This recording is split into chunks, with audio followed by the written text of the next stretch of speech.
fellow book lovers, welcome back to the Bibliovert channel. My name is Jacqueline, and for today's video, I'm going to be showing you some of my favorite fantasy books to recommend.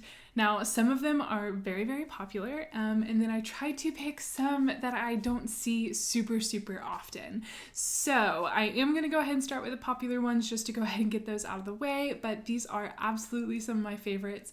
The first one is the Throne of Glass series by Sarah J. Maas, and this is one of my all-time favorite series. It is amazing. Now, a lot of people don't like the first couple of books, so definitely power through.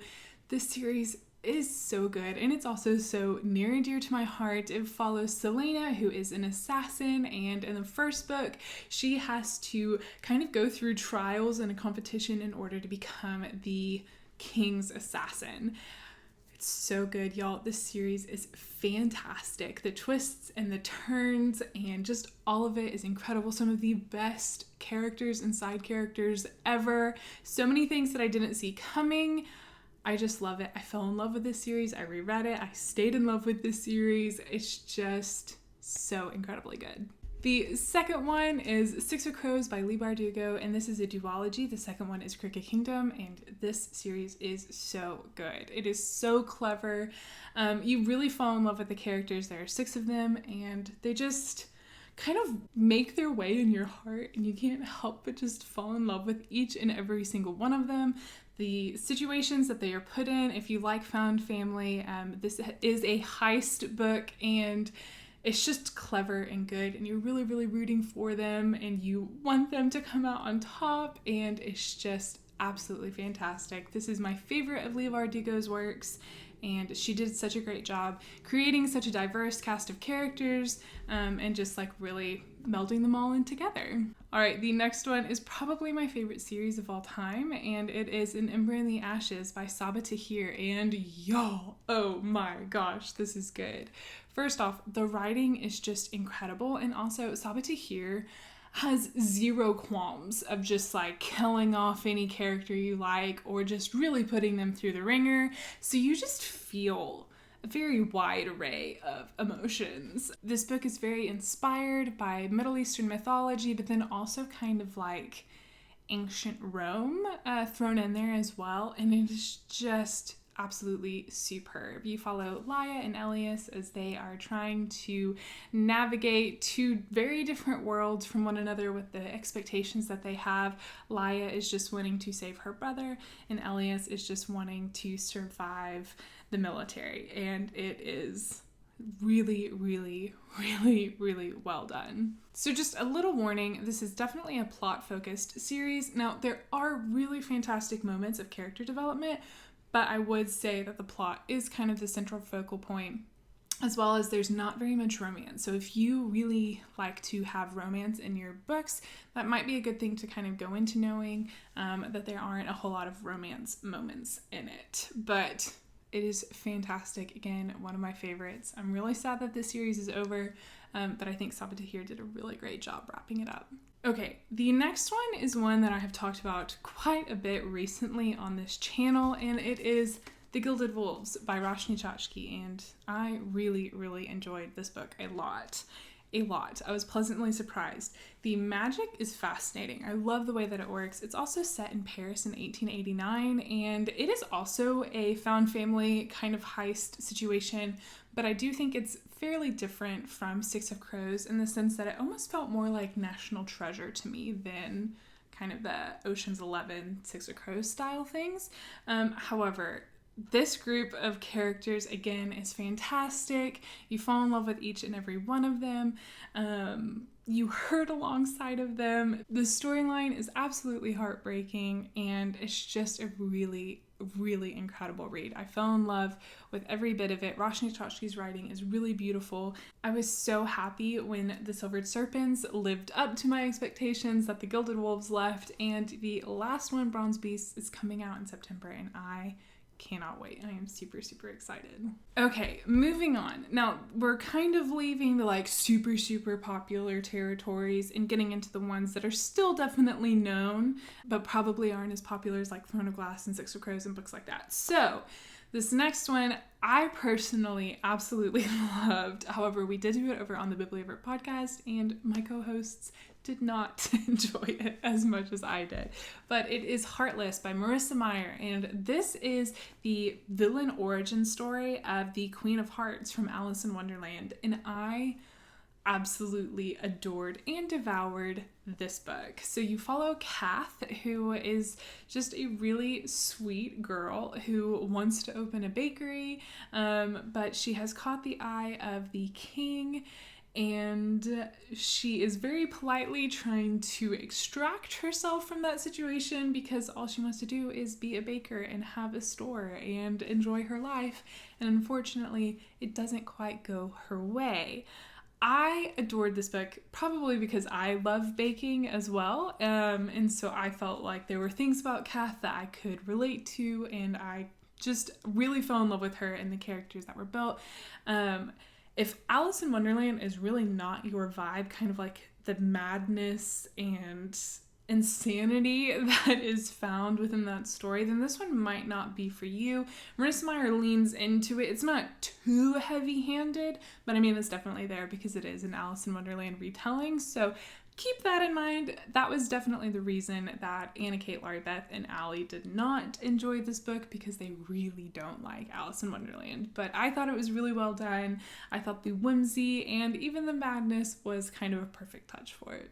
Moving on to hands down my biggest surprise of 2020, Bridge Kingdom by Danielle L. Jensen. Oh my freaking day, y'all. This book is so good, and I am so excited to announce that we are doing this over on the Bibliovert podcast, and I cannot wait.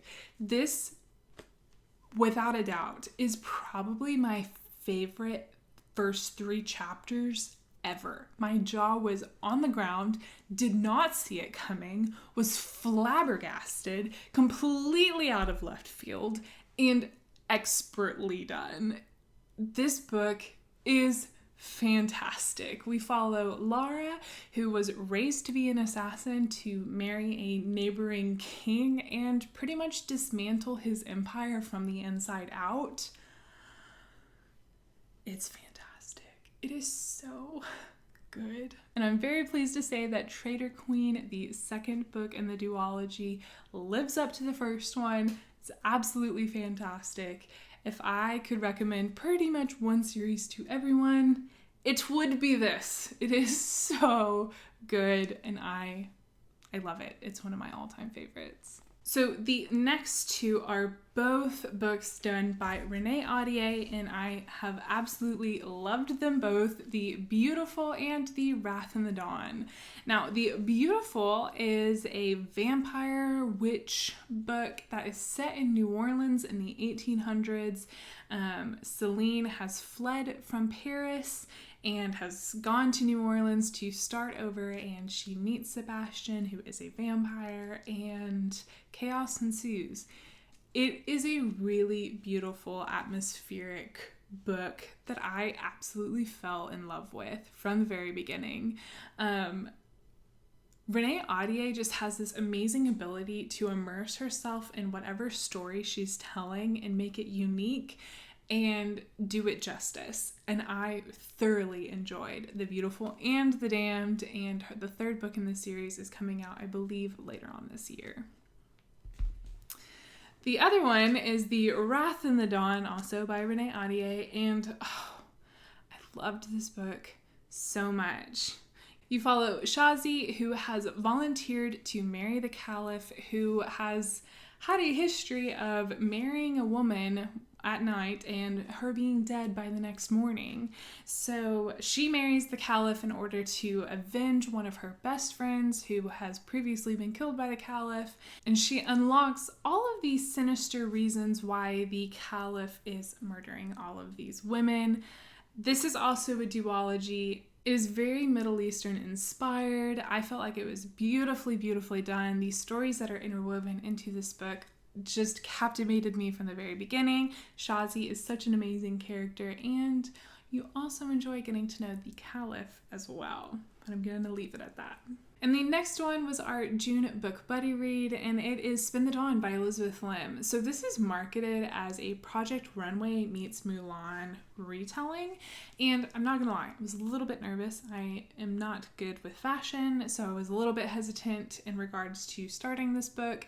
However, it is masterfully written and it is absolutely beautiful. So you follow Maya, who is the daughter of a tailor, and her father is asked to go to the palace and serve the king, but he is too old to go, so Maya pretends to go in his place as his son, and instead she is entered into a competition to be the imperial tailor. She is then given an impossible task where she has to travel all over the country in order to complete it, and she is in the company of a very mysterious man.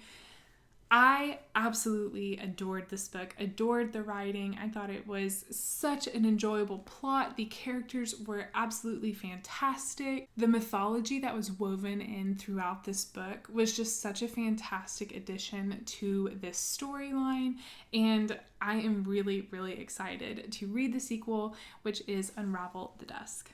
So the next book was another favorite of mine from 2020, and that was Children of Blood and Bone by Tomi Adeyemi, and oh my goodness, y'all, this book hit me hard in my feels. I absolutely loved it. You follow, it's kind of another found family situation. You have Zele and Amari and Nan, and they embark on a quest in order to save their kingdom. There are a lot of like Avatar Last Airbender vibes within this book. You have a lot of elemental magic as well.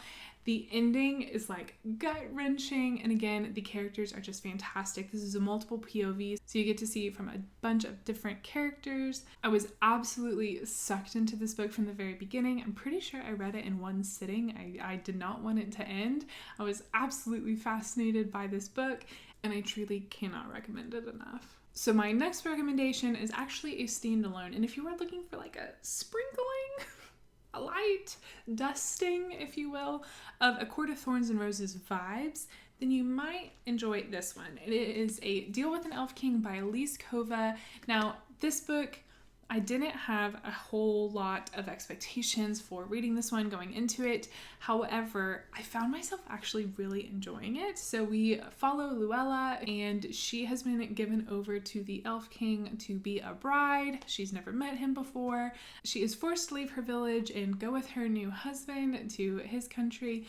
And I'm not gonna lie, this plot is very straightforward. It's also quite short, so there's really not a whole lot to it. However, I just found myself really liking both Luella and Eldis as characters. It's definitely an enemies to lovers kind of moment, and I was pleasantly surprised at their ability to communicate. So I think that's one of the reasons why I loved this one so much, because I really hate the trope when characters just won't communicate with each other. So I think because this one was so well done, I absolutely loved it. So again, it's a very straightforward, fairly simple, not a whole lot to it kind of book. But if you're just looking for like an enjoyable read, I definitely recommend this one. And the next one is one of my personal favorites, and it is The Beholder by Anna Bright. I love this book so much, and I think it's truly because like it's just so sweet. You follow Selah, who is like just a precious little being, and she just loves her family and she loves her country. She is the kind of like, her position is kind of like a princess equivalent, if you will, but her father remarries, and it's like the evil stepmother kind of situation, and the stepmother's definitely trying to eliminate Selah from the equation, if you will. And so Selah essentially has like a bachelorette moment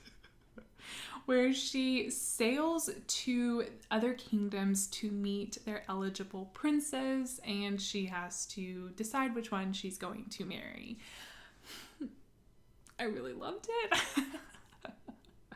And again, it's just sweet. It's very straightforward. And like, honestly, it's just my feel-good book. If I'm like kind of down in the dumps and I need something light and fun, I read this one. I really thoroughly enjoy it. Again, straightforward, not a whole lot of depth.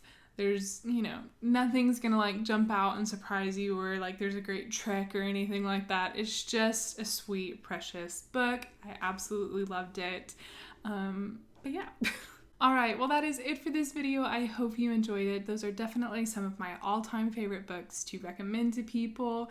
A lot of them are popular, and a lot of them are ones that we've actually already covered over on the Bibliovert podcast, so definitely go check out those episodes. We have over 30 where we just pretty much hang out and have a good time and talk about books. We also have an Instagram, so go check us out at the Bibliovert podcast, and we have a Patreon that is filled with some of the most amazing book lovers ever. We have such a good time. So if you are interested in that, the link will be down below for our Patreon as well. But I hope you have a fantastic week. Happy reading, and I'll see you next time.